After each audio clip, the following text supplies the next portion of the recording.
Last fall, President Biden said the pandemic was over. And judging by how most Americans are living their lives, they agree. That's even though this virus is still killing about 2,000 Americans every single week. As Wiliam Brangham reports, a much broader impact is being borne by the untold millions who survived their infection but now suffer from the troubling chronic condition of long COVID. The specter of long COVID, with its mysterious cause, no obvious cure, and an unknown duration, haunts millions of people. In a moment, we'll hear from someone who treats this puzzling condition. But first, let's hear from some of those who are suffering with it. One day I woke up and I felt like I had the flu. Like I just had body aches and, congestion and everything. And it wasn't too bad. It kind of felt like a flu that I've had before, so I didn't think anything of it. And then, as the weeks went by, I started to notice like the symptoms were not going away. Physically, long COVID has absolutely just ruined my life. I mean, it really has. There's no other way to say that. Many days I still can't even get out of bed. I now have chronic migraines. I can't walk very far at all without running out of breath.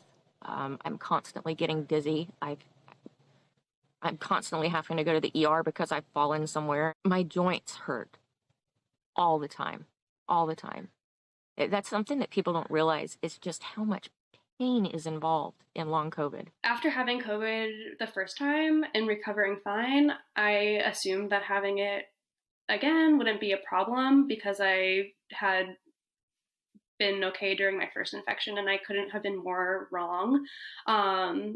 Now I have these debilitating symptoms and there's no treatment and no cure for it.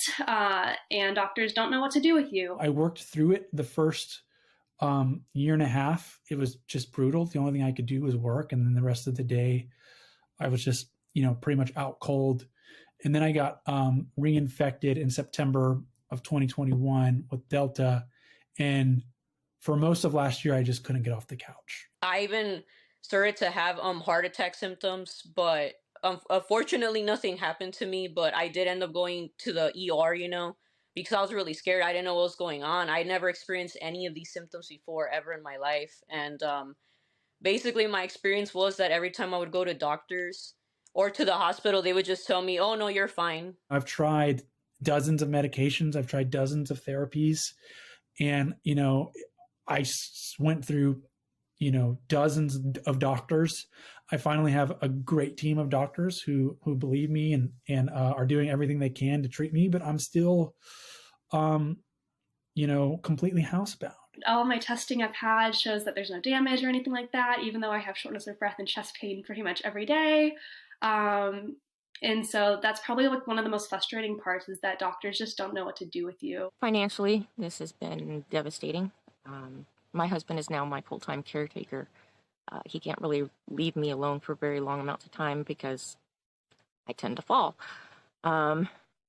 So we don't have our business anymore.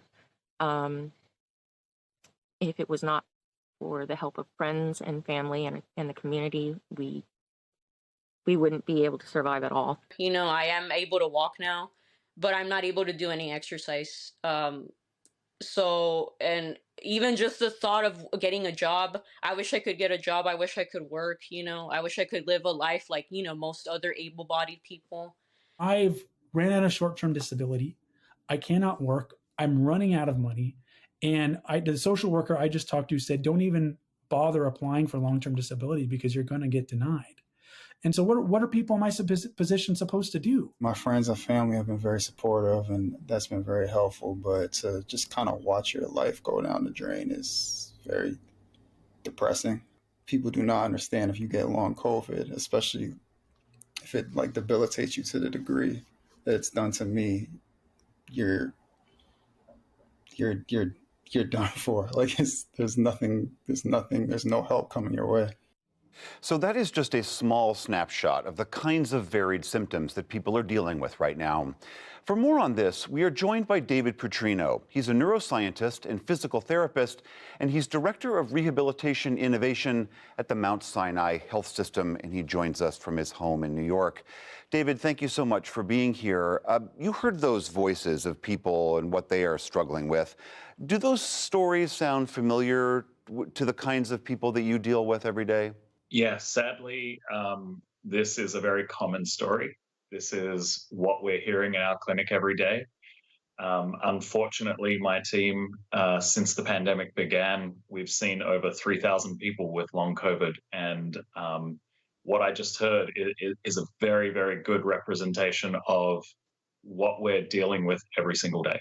In a recent commentary that you co-authored in The Lancet, you noted that, quote, there are more than 200 reported symptoms associated with long COVID affecting virtually every organ system. Given that, are there proven treatments that help? And how do you go about helping people who are suffering from such a myriad of symptoms? It's a great question. And it's a question that we're still working out as we go.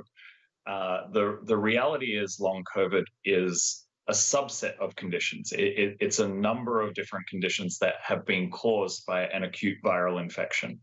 And so we take a lot of care in our clinic to understand what subtype of long COVID we're looking at when we evaluate each patient. And based on those subtypes, we offer different treatments for symptom management.